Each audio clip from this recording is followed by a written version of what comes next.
আজকে আমি কিছুটা দুঃখ পেয়েছি, আবার অনেকটা আনন্দও পেয়েছি।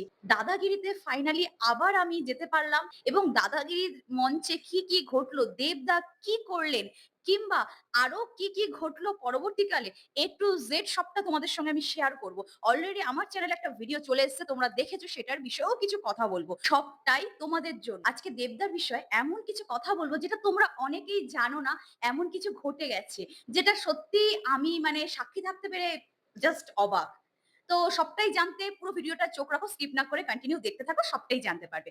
হে guys, welcome back to my channel. আমি সুস্মিতা আর আবার তোমাদের নিয়ে চলে এসেছি বংকন্যা সুস্মিতা চ্যানেলে। আশা করি তোমরা সবাই খুব ভালো আছো। চলো ঝটপট শুরু করা যাক আজকের ভিডিওটা। দাদাগিরির মঞ্চে কি ঘটলো এবং দেবদার কিছু গল্প তোমাদের সঙ্গে শেয়ার তো অবশ্যই করব। আজকে আমি কি দেখলাম, কি হলো, সবটাই তোমাদের আমি জানাবো একটু করে। কিন্তু তার আগে আমি বরং দাদাগিরি শেষ থেকে শুরুটা করি। পুরোপুরি বলতে পারো একদম মানে লাস্ট থেকে ফার্স্টে আসা। কেননা মানে দুঃখ দিয়েই শুরুটা করি, পরে বরং আনন্দটা শেয়ার করব। ফার্স্টেই আমি বলব, তোমরা অলরেডি দেখেছো আমার চ্যানেলে একটা ভিডিও এসছে। যেই ভিডিওটা দেখা যাচ্ছে একটা ছোট্ট ফুটফুটে বাচ্চা, সে কিনা হাউ করে কাঁদছে।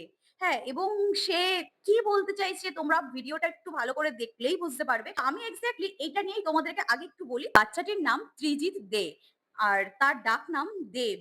কারণ সে দেবকেই পাগলের মতো ভালোবাসে, আমাদের প্রিয় মেগাস্টার দেবদাকে। তাই হয়তো তার ডাকনাম দেব। আর তার বাড়ি ওই শিয়ালদার কাছাকাছি একটি জায়গায়। আজকে যখন আমি দাদাগিরি পুরো অনুষ্ঠানটা দেখে বেরিয়ে এসছি বাইরে, তখন দেখতে পেলাম একটি ছোট্ট বাচ্চা, যার বয়স কিনা মাত্র ৬ বছর। ৬ বছরের একটি বাচ্চা ছেলে, সে পাগলের মতো কাঁদছে। তার মাও তাকে জাস্ট সামলাতে পারছে না। সে এতটাই মানে কষ্ট পাচ্ছে। মানুষ দেখো, চোখের জল কিন্তু এমনি আসে না। আর ওইটুকু বাচ্চা, যার কিনা বয়স শুধু খালি খেলাধুলা, আনন্দ করা। হ্যাঁ, তো এইটুকু বাচ্চা কাঁদছে কেন? আমি তো অবাক হয়ে গেছি। তো সঙ্গে আমি বাচ্চাটির মাকে জিজ্ঞেস করি যে, "ও কাঁদছে কেন? কি হয়েছে?" তো তখন উনি বলেন যে, বাচ্চাটি পাগলের মতো ভালোবাসে আমাদের প্রিয় দেবদাকে। বাচ্চাটি চায় দেবদার একটু কাছে যেতে, দেবদাকে ছুঁয়ে দেখতে, দেবদার সঙ্গে একটা ফটো তুলে স্মৃতি করে রাখতে। এইটুকুই বাচ্চাটির আবদার। এবং সেইটুকু না পেয়েও পাগলের মতো কাঁদছে। তো সবথেকে আমার মানে ব্যাপারটা দেখে খারাপ লাগলো যে কোনদিন কিন্তু এরকম আমি দেখিনি। আমি সবসময় দেখে এসছি যে দেবদা প্রত্যেকটা মানুষকে সুযোগ দেন। উনি এমনই একটা মানুষ যে ওই অহংকার করে কাচের গাড়িতে করে উনি চলে যাবেন, সামনে কাউকে আনবেন না। দেবদা উল্টে প্রতিটা মানুষকে আমি দেখেছি জড়িয়ে ধরেন। বৃদ্ধদের পায়ে হাত দিয়ে প্রণাম করতেও যেমন দেখেছি, আবার অল্প বয়সী বাচ্চা থেকে বয়স্ক সবাইকে মানে উনি ভীষণ মানে ভালোবাসেন। এবং উনি প্রত্যেকের আবদার বরাবর রেখে এসেছেন, সেটা একটা সেলফি তোলা হোক বা অটোগ্রাফ। সবকিছুতেই আমাদের দেবদা কিন্তু সবসময় মানে একদম মাটির কাছের মানুষ বলা চলে। কিন্তু এইটুকু বাচ্চা কাঁদছে, এইটুকু বাচ্চা দেবদার কাছে কেন পৌঁছাতে পারছে না? ব্যাপারটা আমার ১ম এ খুব অবাক লেগেছিল। কিন্তু দেখো, আমি এটাই আগে বলব, দেবদার কিন্তু এখানে কোনো দোষ নেই। কেন বলছি ব্যাপারটা? দেবদা প্রচন্ড আজকে প্রচুর পরিশ্রম গেছে তার মধ্যে দিয়ে। মানে এতটাই পরিশ্রম, মানে তোমাদের আমি ডিটেইলস এ আমি সেটা পরে বলছি যে কিভাবে পরিশ্রমটা কেন গেছে, সেটাও আমি বলছি। হ্যাঁ, তো কেন এবার সে ওইটুকু সময় ব্রেক পেয়েছিল, যেই সময় কিনা মানে একটু ব্রেক টাইম ছিল তার, একটু রেস্টের টাইম বা চেঞ্জিং টাইম এরকম কিছু একটা ছিল। তো সেইটুকু সময়ের মধ্যে হয়তো মেকআপ চলছিল বা এমন কিছু চলছিল, সেই সময়টা কিন্তু বাচ্চাটির সঙ্গে দেখা করাটা পসিবল ছিল না দাদার। হ্যাঁ, নইলে এইটুকু বাচ্চাকে দাদা ফিরিয়ে দেবে, এটা কোনোদিনও সম্ভব নয়। এটা আমি মনে করি। কিন্তু ফাইনালি আমার এটা দুঃখ লাগছে যে সবাই এত দেবদার কাছে পৌঁছাতে পারে, কিন্তু এইটুকু বাচ্চা কি পারবে না? এইটুকু বাচ্চাকে দেখে আমার ভীষণ কষ্ট লেগেছে এবং এইজন্যই দাদার কাছে আমার এটা রিকোয়েস্ট, যদি এই বাচ্চাটিকে একটু দাদা সুযোগ দেয় দাদার কাছে পৌঁছানোর জন্য। কেননা এত ছোট্ট একটি বাচ্চার এইরকম একটা আবদার, যেটা আমাদের জেনারেশনের শেষ কথা নয়। মানে ওই যে কথা আছে না, ৮ থেকে ৮০ আমরা সবাই দেবদাকে ভালোবাসি। সত্যিই তাই। মানে বৃদ্ধ বয়স্ক লোক যে কিনা দেবদাকে জড়িয়ে ধরে আদর করছে, আবার এইটুকু বাচ্চা, ৮ থেকেও বলা যায় না, ৬ থেকে বলুন। কারণ ৬, বাচ্চাটার বয়স জাস্ট ৬ বছর। অলরেডি আমি ভিডিওটা YouTube এ পোস্ট করেছি, তোমরা দেখে নাও। হ্যাঁ, তবু আমি জাস্ট ছোট্ট করে একটুখানি দেখাচ্ছি ভিডিওটা। হয়তো কপিরাইট পড়ে যেতে পারে, তাহলে হয়তো আমাকে তখন সাউন্ড অফ করে দিতে হবে, জানি না। তো আমি তবু তোমাদেরকে দেখানোর চেষ্টা করছি। তোমরা জাস্ট একটু দেখো, হ্যাঁ? এবং ভিডিওটা পুরোটা তো তোমরা পেয়েই যাবে চ্যানেলে। তোমরা দেখো বাচ্চাটি কিভাবে কাঁদছে। তোমরা দেখো খালি বাচ্চাটি কিভাবে কাঁদছে।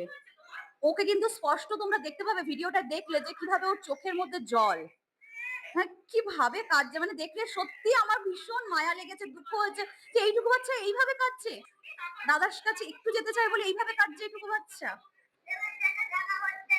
তোমরা দেখো বাচ্চাটি বলছে দেবের সঙ্গে দেখা করতে চাই।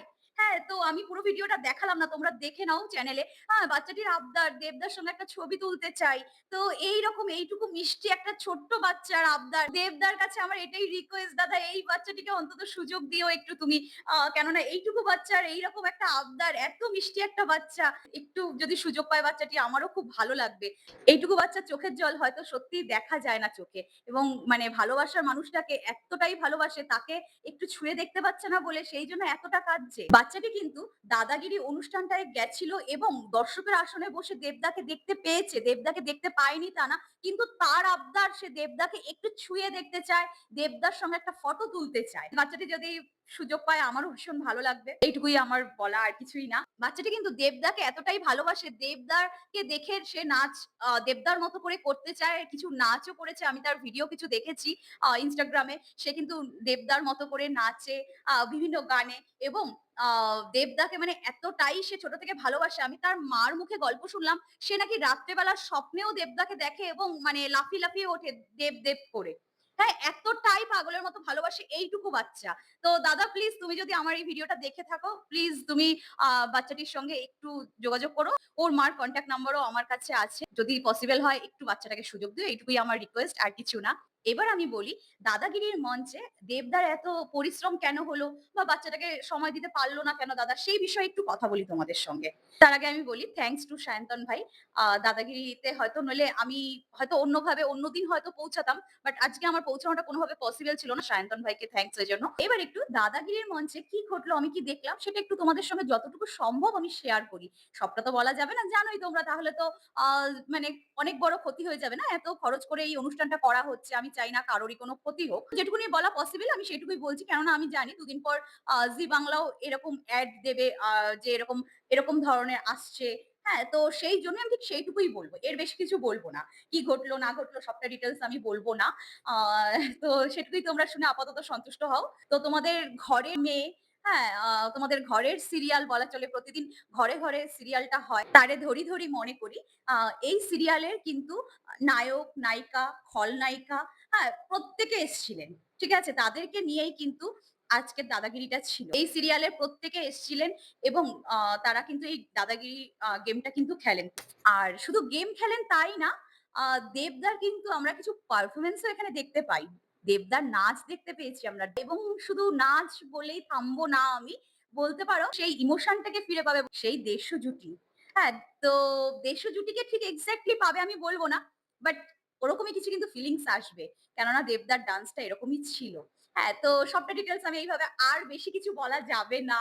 হ্যাঁ, যতটুকু তোমাদের বললাম এইটুকুই শোনো আপাতত। হ্যাঁ, তো ভীষণ, ভীষণ এনজয় করার মতো একটা কিন্তু এপিসোড আসছে। দাদাগিরির গ্র্যান্ড লঞ্চে তো আমি গেছিলাম এবং ভীষণ আনন্দ করেছি সেটা তো তোমরা দেখেইছো টিভির পর্দায়। এরপর এই এপিসোডটাতেও কিন্তু তোমরা দেখতে পাবে এবং বুঝতে পারবে যে আমি কতটা এনজয় করেছি। মানে জাস্ট এটা বলে বোঝানো সম্ভব না। তোমরা দেখো ক্যামেরায় আমিও বন্দী হয়েছি অনেকবারই। তো কতটা কি এনজয় করেছি তোমরা দেখো বুঝতে পারবে। খুব শিগগিরই জি বাংলায় একটা কিন্তু এইরকম ধরনের এনজয় করার মতো পর্ব কিন্তু তোমরা দেখতে পাবে এবং তোমাদের দেখে জাস্ট মনটা ভরে যাবে আমি বলতে পারি। তো সেজন্য আমি বলব যে জি বাংলার পর্দায় কিন্তু চোখ রাখো দাদাগিরি দেখার জন্য। কারণ এইরকম শো নইলে তোমরা মিস করে যাবে এবং এত সুন্দর একটা অনুষ্ঠান তোমাদেরই হয়তো অপেক্ষায়। তো এটা কিন্তু মিস করো না।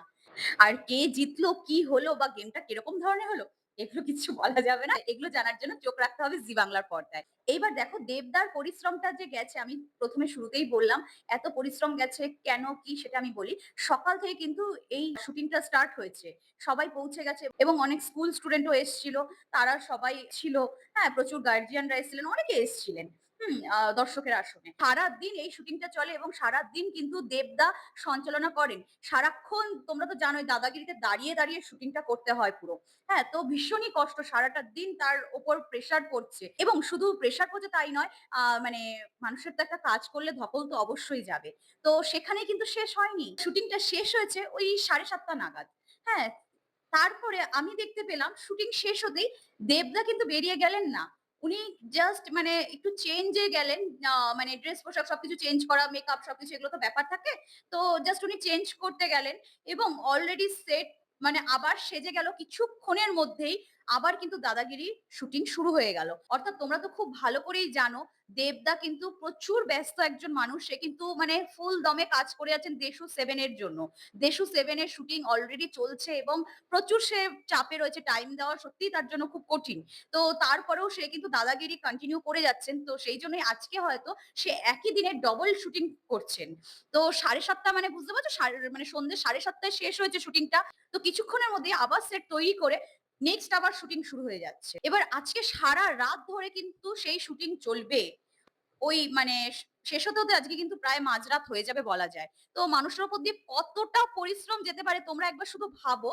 একটা মানুষ আবার যখন শুটিং করবে, ১ম শুটিংটা 7:30 টায় শেষ হলো। আবার ১ ঘন্টার মধ্যে কি ০.৫ ঘন্টার মধ্যে একটা শুটিং নেক্সট আবার শুরু হয়ে যাচ্ছে। কন্টিনিউ কিন্তু সে কিন্তু দাঁড়িয়ে, দাঁড়িয়ে আবার শুটিংটা করবেন।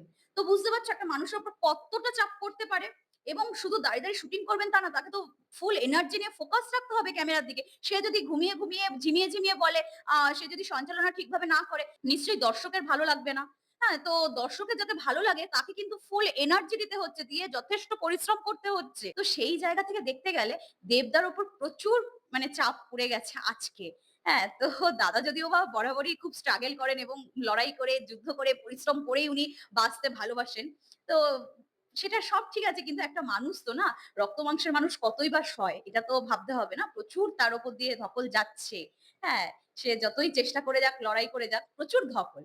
তো দুটো শুটিং আ একই দিনে এবং মাঝে ওইটুকু সময়ে ব্রেক টাইম তার মাঝখানে হয়তো দাদার পক্ষে পসিবল ছিল না ওই বাচ্চাটিকে এই সুযোগটা দেওয়ার ফটো তোলা বা আ তাকে একটু কাছে নিয়ে আদর করা এগুলো হয়তো সত্যিই দাদার পক্ষে পসিবল ছিল না।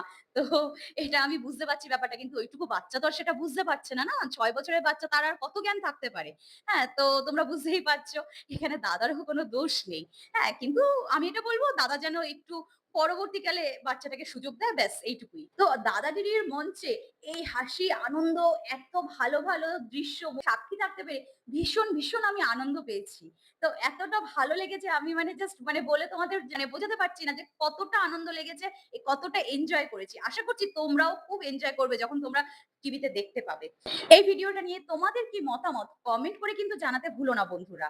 আর হ্যাঁ, আমার চ্যানেলে নতুন বন্ধু যারা আছো এক্ষুনি চ্যানেলটা সাবস্ক্রাইব করে পাশে থেকো। ভিডিওটা ভালো লাগলে একটা লাইক করো এবং বিভিন্ন নতুন, নতুন বন্ধুদের শেয়ার করে জানার সুযোগ করে দাও। কি ঘটলো আজকে দাদাগিরিতে এবং এই ছোট্ট শিশুটির কি এমন ঘটলো যে সে এইভাবে কাঁদছে এবং দেবদা আমাদের জেনারেশনই শেষ নয়। ৬ বছরের এইটুকু একটা বাচ্চা দেবদাকে এইভাবে ভালোবাসে।